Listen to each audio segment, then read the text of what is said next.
I had one social worker that was like, I would consider a blessing. His name was Robbie Odom. You know, he taught me, look, you know, you can't do this and you can't do that. You need to do this and you should do that.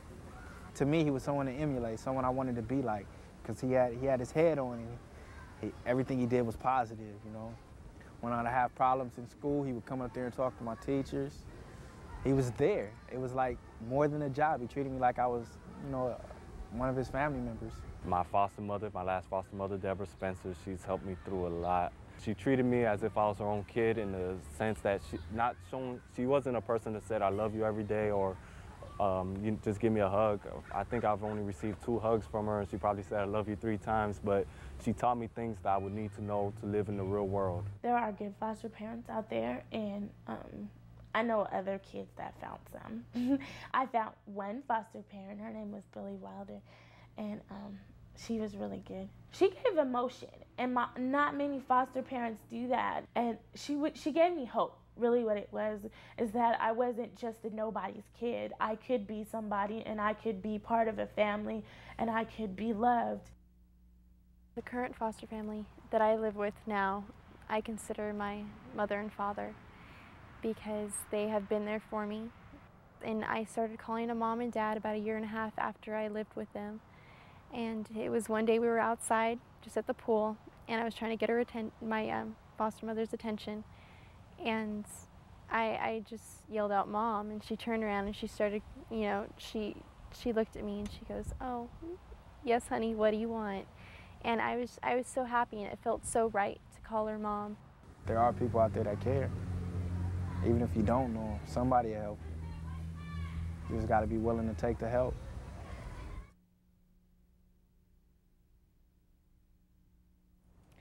A family to me is a support. A family is unconditional love, and a family can be one person, a family can be 2. And your family doesn't have to really be blood. It can be friends, it can be adults, it can be strangers you meet on the street, and a family can be anywhere. It took many years to get to the point that I am, where I have a healthy relationship with my parents and my whole family. It took a very long time, even with my brother and sister, to feel really close with them and really understand how important family really is. I have a 2-year-old daughter. She's one of the big reasons why I've had to get my life together. I became a daddy at age 17, and basically she is my world. The greatest joy in my life is to just hear her laugh. I mean, just basically, I don't want her to ever have any needs and never have any wants. And the biggest thing is I always want to be there for her. The family that I will have probably later on, will not go through the things that I've been through. You know, I would try my hardest and make sure that they will never have to get involved in the system, ever, you know? And I will let them know that family is important, and it's important to stay together. To have my own family, I would consider a blessing, because I want to stop everything that has happened before my family came. Whatever went down in my family, like my mother or my father, however my family broke down from there, whatever they did that brought the family to where it is now, I don't want to do it. You know, I want to have a family. I want to be able to go to the park with my whole family. I want to have family reunions. Some way, somehow, I'm going to bring it all together, and I'm going to do the things and be a part of the things that I wasn't able to be a part of.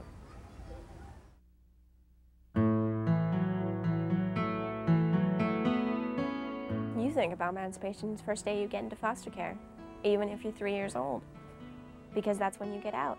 That's when you're free. You don't magically just detach from, 18, bam, you're out there. You know, I can maintain my own bills. I can clean my own body. I can clean my own house.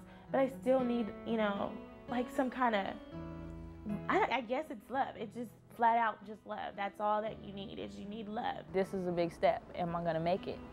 So that's kind of what I was worried about, because I was so facilitated, you know? Everything is taken care of, and doctor's appointments, everything, bills, all that stuff was done for me. So, and we didn't really get a chance to do it for ourselves. But I always knew in my heart, I'm gonna make it regardless, because I'm a strong person. I've thought a lot about becoming a foster parent, and I want to become a foster parent because I want to help. And I know a lot of children that all they want is to have somebody to love them and to take care of them, and I want to be able to do that for them.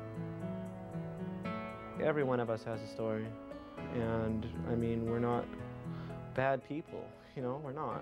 We might be looked at that way, but it's really not true, you know. And that's the thing that really makes me sad about society, because it's like, we're your kids too. I'm the first step to getting my family back together. I can't do it if I'm not doing nothing for myself.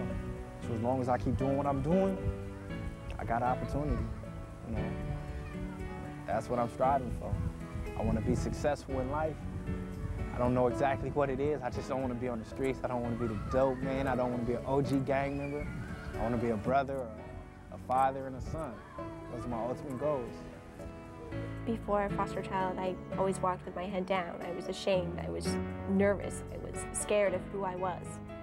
But being a foster child has brought my head up, has made me realize that I have the potential to be a pretty awesome person. And I have the potential to go out there and conquer the world.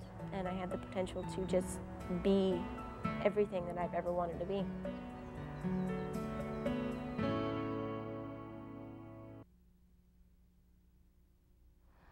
Why should I feel discouraged? Why should the shadows come? Why should my heart